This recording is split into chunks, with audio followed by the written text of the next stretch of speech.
Shalom Bapak Ibu Saudara yang dikasihi Tuhan. Di pagi hari ini kita akan bersama-sama belajar dan menikmati kebenaran firman Tuhan. Firman Tuhan pada pagi hari ini yang saya beri judul Menang Atas Pencobaan. Ya, mungkin kurang jelas. Menang atas pencobaan. Ya. Nah, sebelumnya kita akan melihat dulu apa makna atau arti kata dari pencobaan. Ya, pencobaan itu adalah memiliki dua makna sebetulnya. Yang pertama itu artinya ujian, ya ujian. Dan dalam bahasa Yunani itu katakan peirasmos, yang dalam bahasa Inggris itu trial, ya. Nah, ini adalah ujian ini adalah segala sesuatu yang entah itu berupa bentuk kondisi atau keadaan atau apapun, ya, yang dipakai atau diizinkan Allah untuk membangun. Ya, seperti kalau satu produk itu sebelum dilempar ke pasaran harus melalui quality control, gitu ya, diuji coba dulu, gitu. Itu artinya makna yang pertama dari ujian, ya. Nah, seperti yang tertulis di dalam Yakobus 1 ayat 2 dikatakan, saudara-saudaraku, anggaplah sebagai suatu kebahagiaan apabila kamu jatuh ke dalam berbagai-bagai pencobaan, sebab kamu tahu bahwa ujian terhadap imanmu itu menghasilkan ketekunan. Ya, ini makna ujian, ya, yang mungkin dalam Alkitab kita lebih dipakai kata pencobaan juga, ya. Kemudian yang kedua, godaan itu bermakna godaan, ya, ujian pencobaan itu bermakna godaan, ya. Di dalam bahasa Yunani itu hampir mirip peraso, ya. Dan dalam bahasa Inggris itu temptation, ya. Dan ini adalah sarana iblis untuk menghancurkan. Jadi tujuannya itu beda, ya, antara ujian dan pencobaan atau godaan. Ya, di dalam Yakobus 1 ayat yang ke-13, ya, di dalam terjemahan baru itu ditulis, apabila seorang dicobai, janganlah ia berkata, pencobaan ini datang dari Allah, sebab Allah tidak dapat dicobai oleh yang jahat dan ia sendiri tidak mencobai siapapun. Nah, saya bacakan dari terjemahan firman Allah yang hidup, dikatakan, dan apabila seseorang dicobai untuk berbuat salah, hendaknya ia ingat bahwa cobaan itu bukan dari Allah, karena Allah tidak dapat dicobai oleh kejahatan dan juga tidak mencobai orang untuk berbuat jahat. Jadi di sini cobaan ini yang tadi saya tuliskan sebagai godaan, ya, itu adalah sarana iblis untuk membuat orang itu berbuat salah atau berbuat sesuatu yang jahat. Ya, di dalam Alkitab itu ada kurang lebih 22 kata pencobaan. Memang tidak secara presisi, gitu ya, ada perbedaan antara trial dalam bahasa Inggris dan temptation. Banyak dipakai kata temptation, tapi yang maksudnya itu juga adalah sebetulnya seperti trial atau uji coba atau ujian, ya. Nah, ini kita ambil pengertiannya aja. Ada dua macam atau ada dua hal yang dimaksud dengan pencobaan. Yang pertama itu bersifat ujian, ya, seperti satu produk, gitu ya, yang akan diuji bagaimana, ya, kualitasnya. Nah, dan yang satu bersifat godaan.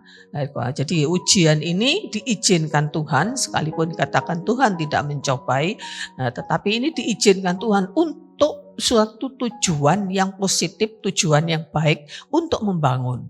ya, untuk menguji seperti quality control di dalam satu produk itu kan untuk menguji tujuannya baik supaya terlihat kualitasnya ya. Namun kalau godaan itu adalah sarana iblis untuk membuat kita tergoda untuk jatuh ke dalam dosa ya. Nah, jadi itu makna dari antara cobaan dan ujian ya. Nah, kita akan melihat ya sekarang bagaimana ya pencobaan itu bekerja. Ya, saya akan berfokus kepada bagian yang kedua, yaitu tentang pencobaan sebagai godaan yang dipakai oleh iblis untuk sarana menjatuhkan. Ya, saya akan berbicara tentang hal yang kedua ini, yaitu pencobaan yang dalam arti godaan. Ya. Nah, bagaimana pencobaan ya atau godaan itu bekerja ya di dalam kehidupan kita. Ya, saya yakin semua kita ya akan pernah mengalami hal ini ya dan ini akan terus ada di dalam sepanjang kehidupan kita ya, godaan-godaan seperti ini ya. Nah, yang pertama, godaan itu bekerja itu dimulai dalam diri seseorang, yaitu keinginan. Jadi godaan itu memang di luar ya, nampaknya di luar ya, tetapi bagaimana itu bekerja ya, itu tidak ada andil ya, ada peran ya dari manusia itu ya. Keinginan yang tidak berdosa pun tadi dikatakan yang di dalam Yakobus itu bahwa manusia itu dicobai oleh keinginannya ya, dan keinginan yang tidak berdosa sekalipun, dia keinginan untuk punya sesuatu ya, dan dia punya uang, itu tentu bukan satu keinginan yang berdosa. Keinginan untuk dikasihi, keinginan untuk menikmati kesenangan ya, untuk menggunakan ya apa yang dia punya untuk mendapatkan kesenangan, keinginan yang netral, keinginan yang tidak berdosa pun itu dapat dipakai iblis untuk mencobai ya, untuk mencobai sehingga atau supaya melalui keinginan dan melalui godaan yang ditawarkan oleh iblis itu, manusia itu jatuh ke dalam dosa. Nah, itu tujuan daripada godaan yang dipakai oleh iblis itu. Ya, Rick Warren ya di dalam bukunya Purpose Driven Life, dia menulis, jika Anda tidak memiliki keinginan dalam sesuatu hal ya, tidak mempunyai keinginan dalam hati untuk sesuatu hal, maka sesuatu hal atau hal itu tidak bisa menarik perhatian Anda. Jadi kalau kita tidak punya keinginan, tidak punya atensi, tidak punya perhatian terhadap sesuatu, nah itu tidak akan bisa menangkap kita untuk kita membuat perhatian kita itu tertuju kepada hal itu, sehingga memungkinkan orang untuk bisa jatuh dalam dosa. Ya. Nah, untuk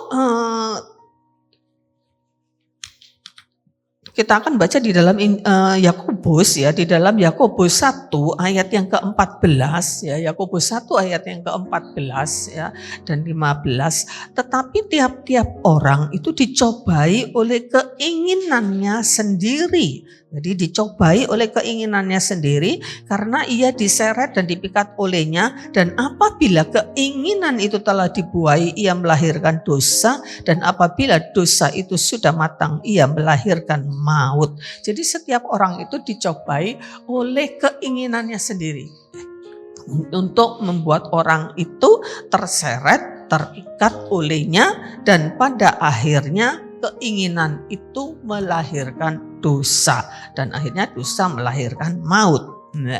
Nah, kita baca juga di dalam Yakobus 4 ayat yang pertama ya, ada banyak ayat tadi kitab Yakobus yang menulis tentang pencobaan. Yakobus 4 ayat yang pertama, dari manakah datangnya sengketa dan pertengkaran di antara kamu?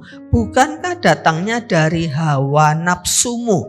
Kalau dalam terjemahan firman Allah yang hidup dikatakan datangnya dari keinginan jahat. ya, yang saling berjuang di dalam tubuhmu. Jadi inilah yang membuat orang itu jatuh ya di dalam godaan itu. Kan godaan tadi itu sarana iblis untuk menjatuhkan kita, ya. Kalau orang itu tadi saya katakan tidak punya perhatian, tidak punya atensi, tidak punya keinginan untuk hal itu, maka dia tidak akan tergoda, ya. Tetapi orang yang punya keinginan, ya, timbul ya hasrat ya di dalam hatinya, mulai dari dia memperhatikan godaan itu, misalkan godaan untuk misalnya godaan untuk membeli sesuatu yang sebetulnya tidak berguna di dalam kehidupan kita, tidak penting gitu ya, godaan untuk membelanjakan atau godaan untuk membeli untuk menjaga penampilan kita, lalu kita beli barang-barang ya yang branded gitu, mungkin ya godaan itu. Nah, tidak berdosa sih, tetapi akhirnya keinginan itu bisa menjerat seseorang, sampai dikatakan Yakobus 1 ayat 15 itu memikat, menjerat seseorang sehingga jatuh dalam dosanya di mana? Jatuh bukan masalah belinya, tetapi akhirnya orang itu mengusahakan dengan berbagai macam cara, termasuk cara-cara yang berdosa, untuk bisa mendapatkan apa yang diinginkan. Ya, tidak punya uang, ya mungkin akan mengusahakan bagaimana caranya supaya bisa dapat uang untuk membeli itu. Tidak peduli cara itu berdosa atau tidak. Nah, itu yang dikatakan Yakobus 1 ayat 15 tadi, itu menjerat seseorang, memikat seseorang, ya, dan pada akhirnya keinginan itu akan melahirkan dosa, ya. Nah, itulah keinginan, bagaimana keinginan itu bekerja, itu yang pertama, ya, bahwa dosa orang itu terjatuh ya di dalam godaan atau pencobaan itu tadi karena keinginan timbul dari dalam hatinya, ya. Nah, yang kedua, bagaimana pencobaan itu bekerja? Itu melalui keraguan, ya. Iblis berusaha membuat orang meragukan firman Allah dengan memanipulasi, menambahi, mengurangi, memutarbalikkan. Iblis pakai cara ini seperti ini untuk membuat orang itu ragu akan firman Tuhan. Nanti kita akan lihat contohnya, ya. Nah, itu yang kedua, dengan membuat orang itu ragu, ya, benar nggak sih firman Tuhan ini, ya. Nah, atau firman Tuhan itu dimanipulasi oleh iblis, ya, diputarbalikkan, ya, sehingga orang itu jatuh ke dalam dosa. Ya, itu yang kedua. Yang ketiga, dengan tipu daya. Ya, yang kedua itu dengan tipu daya. Apapun yang iblis katakan itu sesungguhnya tidak ada yang benar atau hanya separuh benar, ya. Seperti mengatakan itu wajar, ya. Semua orang juga berbuat demikian. Iblis berusaha membuat orang itu terkena atau termakan kepada tipu dayanya, ya, dengan tipu daya yang mengatakan atau mengintimidasi seseorang, mengatakan itu wajar kok, nggak apa-apa, semua orang juga melakukan hal itu, kita belum sempurna. Nah, ini bahayanya, ya. Saya pernah sampaikan tentang bahaya kewajaran, ya, bahwa apa yang wajar dan apa yang dilakukan banyak orang dan dianggap wajar itu belum tentu itu sebuah kebenaran, ya. Nah, kemudian iblis mungkin bisa mengatakan itu persoalan kecil, ya. Tipu daya iblis itu mengatakan itu masalah sepele kok, nggak apa-apa, masalah sepele. Itu tidak ada yang tahu kok. Ini bahayanya orang yang merasa tidak ada yang tahu, ya, yang melakukan itu. Tetapi kita tahu bahwa Tuhan itu tidak ada yang tersembunyi di hadapan Tuhan. Atau iblis bisa mengatakan sekali ini saja, ya, nanti setelah itu tidak lagi, ya, mencoba sesuatu, ya, karena orang dihadapkan kepada jalan yang buntu, ya. Bapak Gembala minggu lalu menyampaikan mungkin ada pengaruh, godaan, ya, untuk mencari pertolongan, ya, di luar Tuhan, ya, misalkan ke orang pintar, ke dukun, ya, sekali ini saja, ya, mungkin bisa terjadi seperti itu, ya. Ini jalan keluar, Nah, iblis mengintimidasi dengan tipu daya mengatakan ini jalan keluar yang paling instan, paling cepat, ya, sehingga orang itu termakan ya dengan intimidasi itu. Ya, seperti di Matius 4 ayat 6 bagaimana iblis ya, mencobai Yesus ya dan mengatakan jika engkau anak Allah jatuhkanlah dirimu. Ya, jatuhkanlah dirimu ke bawah karena ada tertulis ia akan memerintahkan malaikat-malaikatnya ya, untuk menatang engkau sehingga kakimu tidak terantuk kepada batu. Ini pencobaan yang iblis lontarkan kepada iblis ya, dengan memanipulasi dengan tipu dayanya ya, membuat atau firman itu memang ada tertulis di situ di dalam kitab Mazmur dan itu yang dipakai oleh iblis ya, tetapi kita melihat bagaimana Yesus bisa mengatasi tipu daya daripada iblis itu. Nanti kita lihat bagaimana caranya kita untuk bisa menang dari pencobaan. Yang kemudian pada akhirnya pencobaan itu bekerja membuat orang itu jatuh dalam ketidaktaatan ya, dalam ketidaktaatan ya. Dan sehingga pada akhirnya orang itu melakukan berdasarkan apa yang dipikirkan tadi. Oh, enggak apa-apa. Oh, sekali ini saja. Oh, ini kok jalan keluar yang paling baik ya.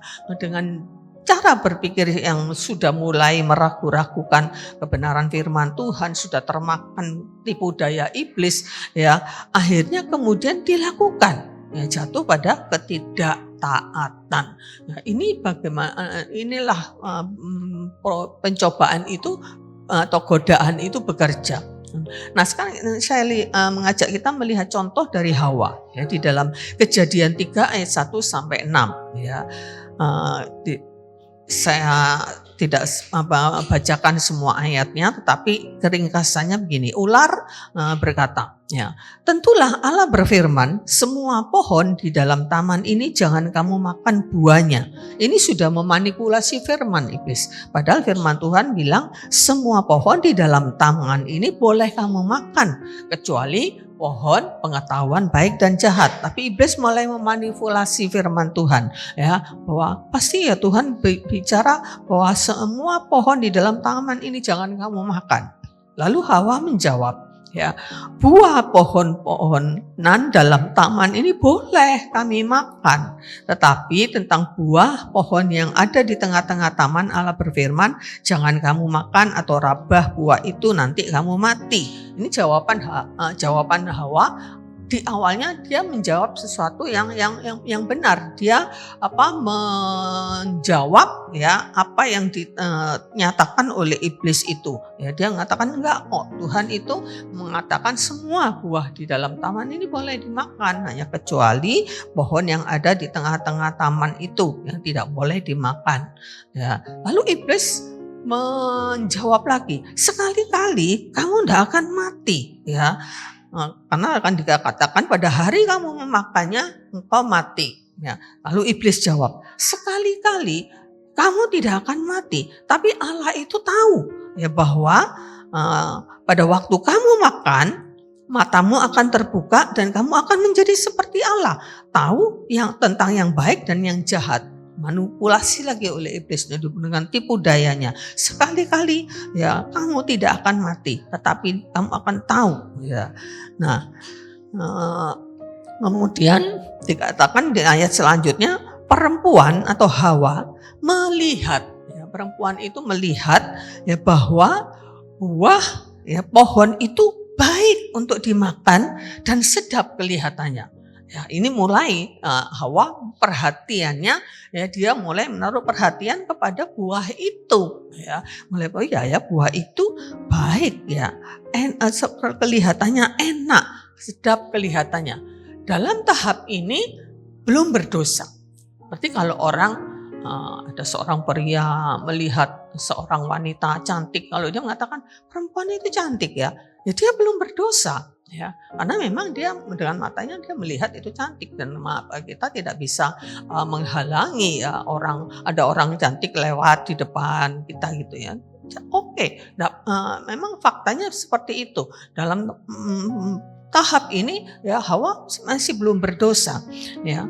Nah, tetapi di pikirannya sudah mulai ada atensi terhadap buah itu, mulai berfokus kepada buah itu ya, dilihat ya, tak kok buah itu baik ya, kayaknya dimakan enak ya. Nah, ini kemudian lanjutannya lagi pula pohon itu menarik hati. Disinilah ya pencobaan itu Hawa mulai termakan kepada tipu daya iblis. Di sini dia mulai berdosa. Di sini karena dia, pohon itu memberikan pengertian ya, akhirnya terkena tipu daya iblis. Mulai dia ingin. Nah, ketika jatuh dalam keinginan, inilah mulai berdosa ya.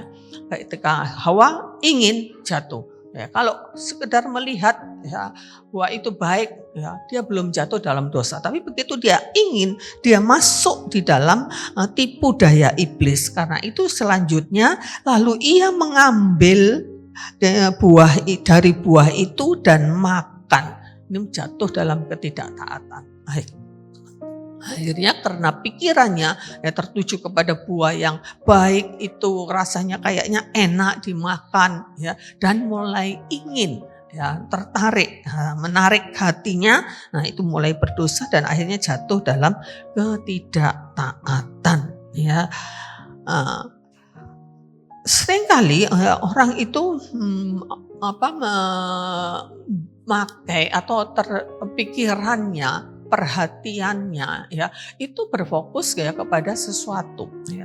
Di dalam Matius 5 ayat 28, setiap orang yang memandang perempuan dan menginginkannya, ia sudah berzina di dalam hatinya ya. Jadi kalau dia cuma memandang dan tidak timbul keinginan apa-apa ya memang fakta ketika kita melihat mungkin kita kalau diperhadapkan kepada situasi seperti Hawa pada saat itu ya, ada buah yang tidak boleh, kita lihat bagus kok buah itu ya, tidak kelihatan mengerikan gitu, buahnya bagus, enak kelihatannya, sepertinya dimakan ya, sekedar melihat ya itu belum berdosa. Tetapi ketika begitu ingin ya, mulai ingin, hasratnya mulai tertuju di situ ya. Karena itu Yesus mengatakan orang memandang perempuan dan menginginkannya sudah berbuat zina, artinya sudah jatuh ke dalam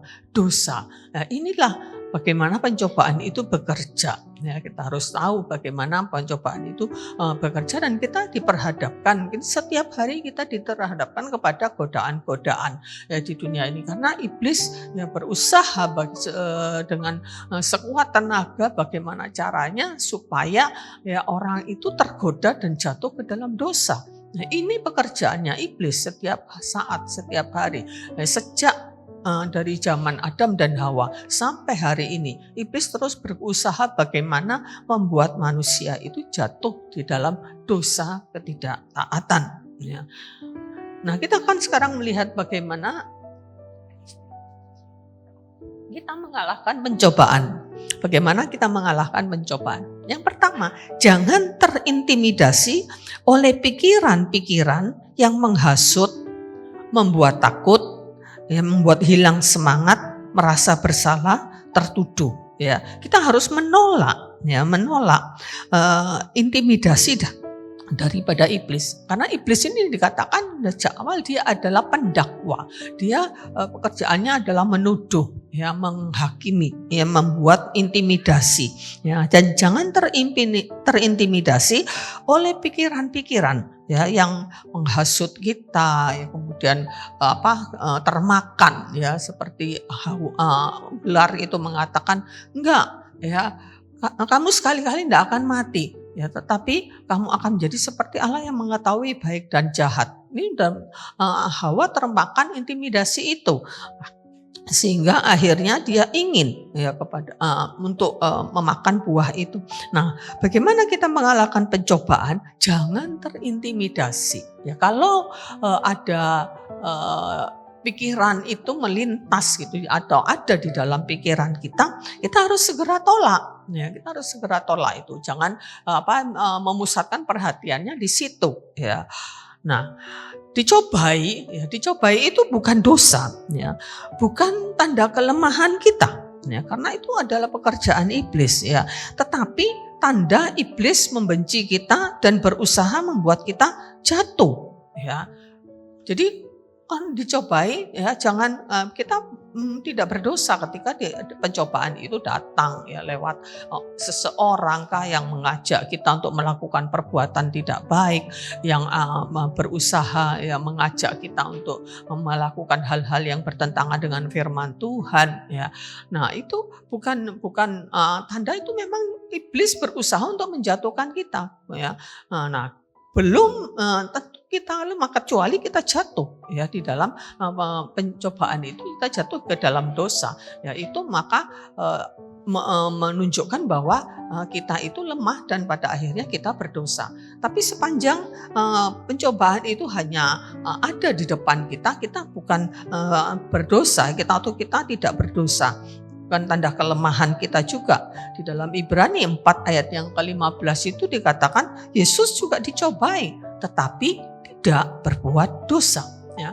Yesus mengalami pencobaan itu, ya, tetapi tidak berbuat dosa, ya. Kita melihat contohnya Yesus waktu dicobai, bagaimana iblis itu mencobai Yesus, ya, dengan menawarkan sesuatu untuk supaya Yesus itu ketermakan atau masuk di dalam perangkap tipu dayanya. Tapi kita lihat bagaimana bedanya antara Yesus dengan Hawa. Yesus tidak berdebat, ya, dengan iblis, ya, dia tidak berdebat, ya.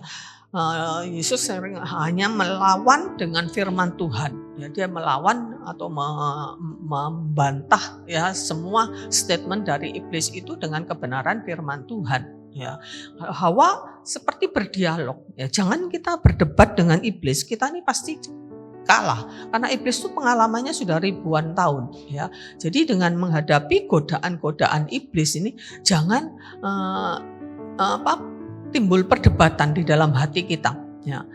Lalu sepertinya kalau misalkan Hawa tadi kemudian akhirnya dia perhatikan, ya, dia termakan, ya, dengan kata-kata iblis, dia perhatikan buah itu enak, ya, tuh, iya, ya. Iblis kan mengatakan kalau kamu makan buahnya kamu akan menjadi seperti Allah, ya, dan itu masuk, ya, dan dia mulai memikirkan itu, makanya akhirnya dia ingin, ya. Sedangkan Yesus tidak sama sekali berdebat dengan Yesus tentang dengan iblis, ya. Tidak, Yesus langsung melawan, ya, mengcounternya dengan firman Allah, ya, sehingga Yesus tidak jatuh, ya, ke dalam dosa, ya. Jadi mari kita berhati-hati terhadap berbagai macam godaan, ya. Kalau ada intimidasi yang masuk di dalam atau tawaran tipu daya apapun itu kita harus tolak, ya. Di dalam Yakobus 4 ayat yang ke-7, ya, kita harus melawan iblis. Iblis itu harus dilawan, bukan diajak berdebat, ya, harus dilawan untuk dan kamu di dalam Yakobus 4 ayat 7, lawanlah iblis maka ia akan lari daripadamu, ya. Kita harus tunduk kepada Allah, lawan iblis maka ia akan lari daripadamu, ya. Kalau diajak berdebat akhirnya kita akan jatuh kalah. Iblis akan terus mengintimidasi kita. Oh, enggak apa-apa kok. Oh, enggak apa-apa. Ini enggak berdosa. Sekali ini aja, atau gimana caranya iblis berusaha sedapat mungkin untuk membuat orang itu jatuh ke dalam dosa. Ya, jadi kita harus menjaga pikiran kita untuk terus tidak terintimidasi, ya. Semua ditolak, apa yang bukan dari Tuhan langsung kita tolak. Kalau kita tahu itu bukan sesuatu yang baik, ya, tawaran-tawaran, semua tawaran dosa, tawaran kenikmatan dunia ini juga, keinginan mata, keangkuhan hidup, ya. Di dalam 1 Yohanes 2 dikatakan, ya, manusia itu jatuh di dalam keinginan mata, ya, keinginan daging, keangkuhan hidup. Nah, itu membuat orang itu akhirnya benar-benar jatuh, ya. Dan yang kedua, bagaimana kita mengatasi pencobaan? Mari kita mengenali ya pola-pola pencobaan dan kerentanan kita. Di mana kita itu rentan ya. Ada kondisi-kondisi tertentu ya di mana kita ya lebih rentan, lebih tidak tahan ya daripada orang lain ya. Dan kita harus mengenali kondisi kita ya. Situasinya seperti apa, kapan kita ini gampang jatuh dalam dosa, di mana kita itu jatuh di dalam dosa, dengan siapa, waktu apa. Kalau ada orang yang gampang jatuh ya di dalam dosa, salah satu dosa ya, misalkan keinginan tadi ya, gampang jatuh melihat ini barang ini bagus, kepengen ya beli ya. Sebenarnya itu tidak dosa ya. Tetapi Yakobus 1 ayat 15 tadi mengatakan orang itu akan terjerat ya, terpikat oleh keinginan itu ya. Ya sepanjang dia tidak tertipu ya dengan tipu daya iblis dan tidak melakukan hal-hal yang berdosa ya, sepertinya itu tidak apa-apa. Misalkan kita beli satu barang karena keinginan ya, karena keinginan bukan kebutuhan, karena keinginan kita ya, sebenarnya kita tidak berdosa. Kita pakai uang kita sendiri ya, kita tidak mencuri atau kita tidak korupsi, kita pakai uang kita sendiri ya, kan nggak berdosa, sepertinya memang tidak berdosa ya. Tapi kita harus tahu ya bahwa kalau keinginan itu dipelihara, keinginan seperti itu dipelihara, pada akhirnya kita akan terus-menerus terjerat ya di dalam hal keinginan itu. Ketika pengen ini beli, kepengen ini beli, kepengen itu beli. Ya sepertinya tidak berdosa, tetapi kita harus ingat ya bahwa semua apa yang kita miliki itu adalah berkat Tuhan yang kita harus pertanggungjawabkan di hadapan Tuhan ya. Kita harus bertanggungjawabkan di hadapan Tuhan. Ya, bagaimana kita menggunakan berkat-berkat Tuhan itu? Ya, entah itu untuk hal-hal, apakah untuk hal-hal yang berguna ya bagi kemuliaan Tuhan atau tidak. Sedangkan firman Tuhan mengatakan, jika kamu makan, jika kamu minum, jika kamu melakukan segala sesuatu, lakukan untuk kemuliaan Tuhan. Ya, lihat makanan ini kepengen, lihat makanan itu kepengen. Ya, makanan ini dunia kuliner sekarang ini luar biasa ya, ada berbagai macam hal yang bisa menarik hati ya. Saya kadang suka lihat YouTube ya, food vlogger gitu ya, food vlogger naik Carlos apa itu ya, makan. Kadang-kadang bisa ngelihat aja kita bisa kepengen ya kan, lihat enak kayaknya ya untungnya enggak sekedar lihat di TV gitu ya, tidak ada di depan mata. Kalau ada di depan mata ya mungkin sudah dimakan. Makannya enggak masalah ya. Kita beli pakai uang sendiri, tidak mencuri ya. Tetapi akhirnya keinginan itu kan terus menjerat ya, terus ingin terus sampai pada satu titik mungkin ketika kita tidak punya duit, kita tidak punya uang, kita berusaha bagaimana caranya ya, sekalipun itu hal yang berdosa ditabrak aja asal keinginan itu terpenuhi. Nah, ini yang berbahaya ya. Jadi bagaimana kita harus menjaga ya supaya kita ini mengenali di mana kita ini rentan. Ya, orang yang rentan terhadap keinginan tadi barang-barang mewah, barang-barang branded. Nah, itu harus diketahui ya, kerentanan kita itu di mana. Ya, kita gampang jatuh ya ketika ada teman ya yang menawarkan sesuatu ya, kita gampang jatuh ya ketika kita ini ada di dalam situasi atau kondisi ya mudah marah, misalnya kita nih orangnya gampang tersinggungan ya, kita harus tahu kerentanan kita itu di mana ya, dan kita bisa berjaga-jaga di situ ya, waktu apa ya, dengan siapa ya, kita boleh ya berteman, kenal dengan semua orang, tapi kita harus jaga pergaulan kita ya, karena ada ayat mengatakan bahwa ya pergaulan yang buruk itu bisa merusak kebiasaan yang baik ya. Dan kita harus berjaga-jaga di situ, ya. Kalau kita mudah jatuh di dalam satu hal, maka kita harus berjaga-jaga di situ, jangan terfokus atau terintimidasi ya dengan iblis dalam hal itu. Ya, jadi kita harus jaga-jaga dan jangan ya kita harus sadar di dalam 1 Petrus 5 ayat 8 dan 9, sadarlah dan berjaga-jagalah. Ya, kita harus melawan iblis dengan sadar, berjaga-jaga. Kita jangan termakan atau terintimidasi, ya.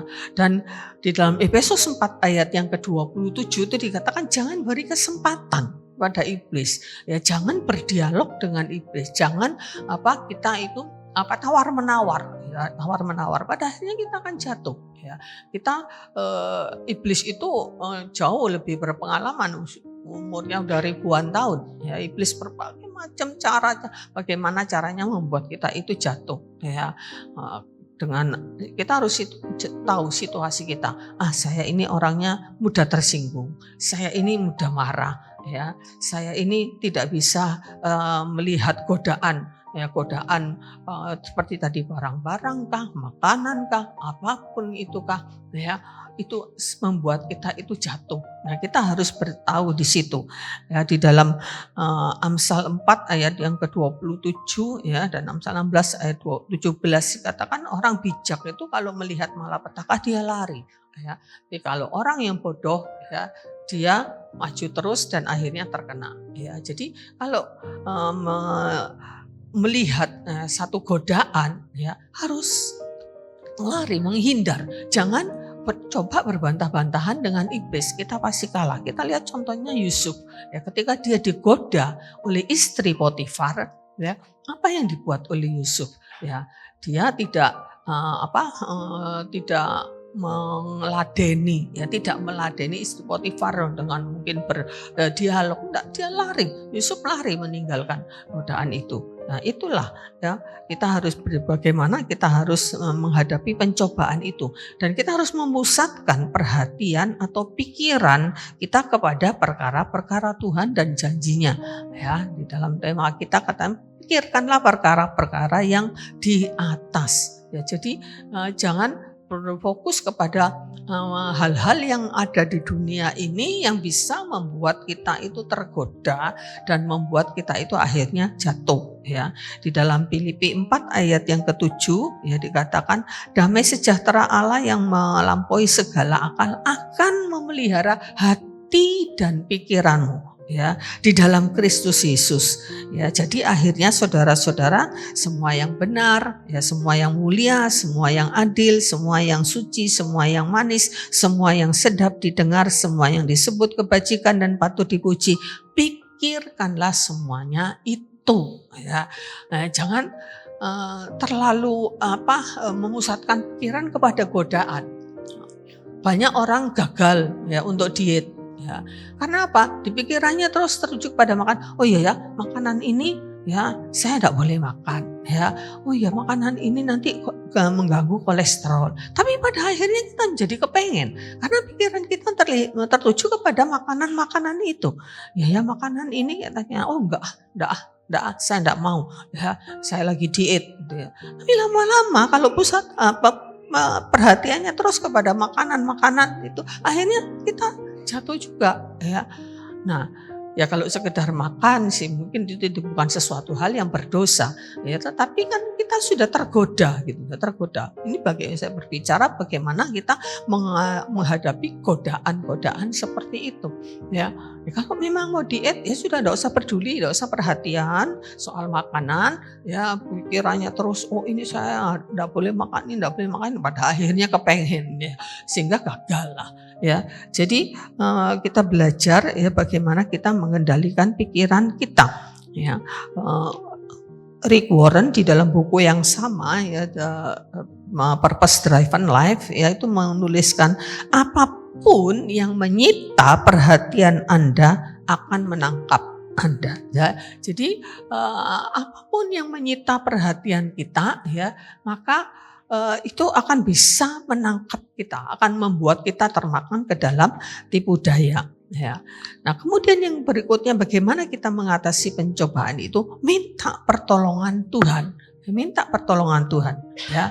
Ya, tidak peduli berapa kali kita jatuh, kembalilah kepada Tuhan. Ya, jangan takut. Dia tidak pernah bosan dan tidak sabar terhadap kita. Ya, di dalam Ibrani 4 ayat yang ke-15 dikatakan, sebab imam besar yang kita punya bukanlah imam besar yang tidak dapat turut merasakan kelemahan-kelemahan kita. Sebaliknya sama dengan kita. Seperti yang tadi sudah saya singgung, ia telah dicobai hanya tidak berbuat dosa. Yesus pernah hidup di dalam dunia, ya, Yesus pernah mengalami banyak godaan, ya, orang-orang Farisi, orang ahli Taurat bagaimana selalu berusaha menjerat Yesus, ya, dengan membuat statement-statement yang bagaimana supaya Yesus itu kalah. Tetapi kita lihat ya bagaimana Yesus itu dicobai tetapi tidak berbuat dosa. Ya, sebab itu marilah, ayat 16 dari